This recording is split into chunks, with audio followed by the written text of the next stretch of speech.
You earn money, you spend money, and you save money. The rules seem fairly simple.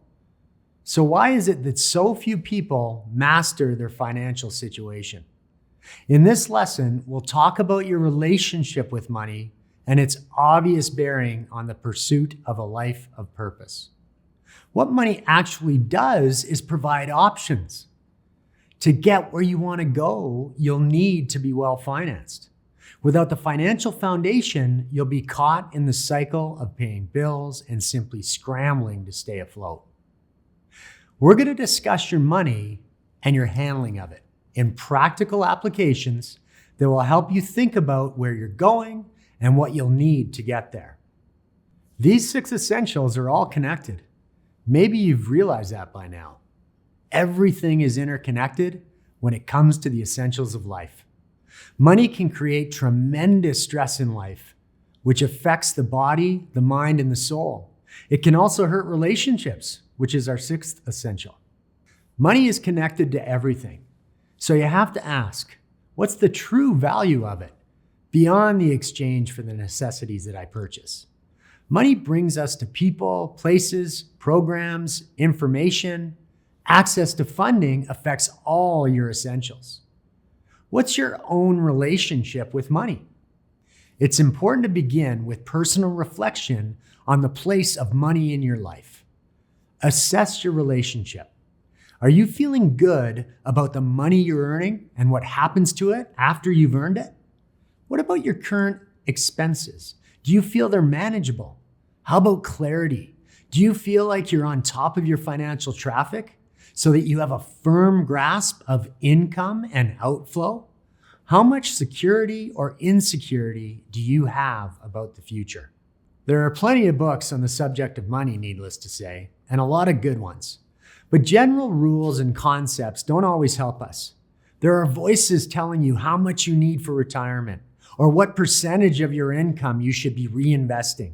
But the truth is that every one of us has a different situation. In the end, we all have to manage our own finances, even if we hire professionals to help. We make the decisions. So here are the 3 key issues at hand: discovering the truth about your relationship with money, deciding your level of satisfaction with your current financial situation, and determining where you'd like to be financially in the future. From there, we can talk about 4 principles that will always move you towards that destination. But first, you need to work through those 3 questions. You may well decide you have the money and the opportunities you need to maximize the 6 essentials and achieve your life purpose. Everyone's answers to those 3 questions will be different. Your outcome here is not how to become wealthy, but how to establish a healthy relationship with money. This lesson is very important. Not that the others haven't been, but this one might take some heavy thinking. Maybe you haven't faced your relationship with money before. Hit pause and answer the 3 key statements. After you've done that, come back and we'll discuss the 4 fundamentals of your relationship to money. Let's start with the first 2, income and expenses. I know you understand this first part. You work or invest. You have an income.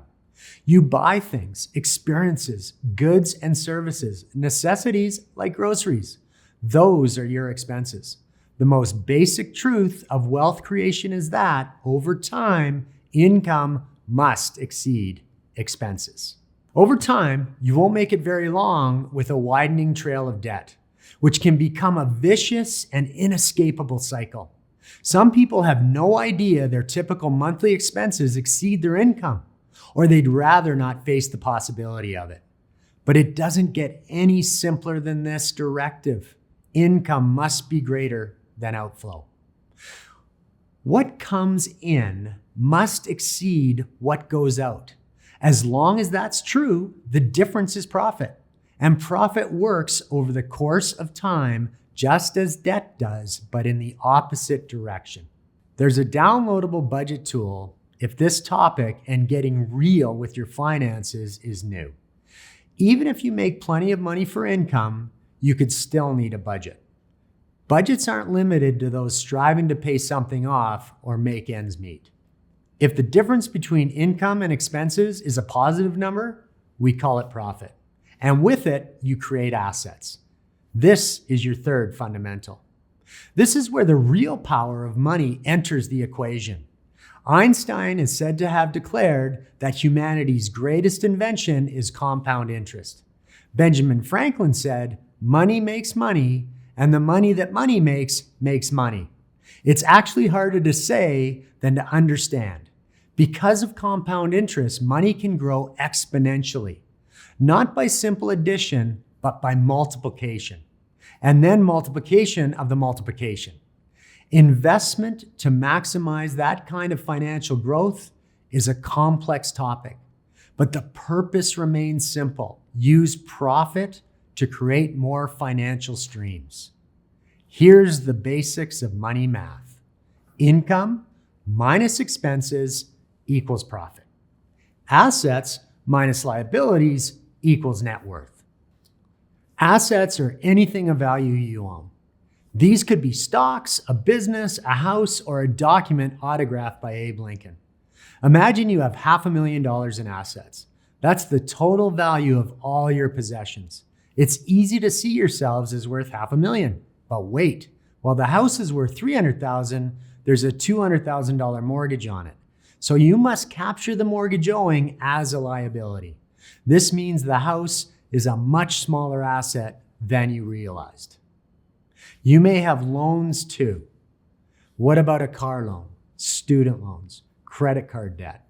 Everything you're required to pay back is a liability. It can be so simple, yet people can miss the most obvious truths because money is an emotional issue if you're not completely honest, completely accurate in your assessment, and not completely healthy in your relationship with it. You certainly want that assets figure to be a larger number than the one for liabilities. The hopeful part is that, over time, you should see the asset column grow while managing your debt at the same time. You're paying down the house mortgage, you get the student loans paid off, and the car payment vanishes until you succumb to the temptation for another shiny new sports car.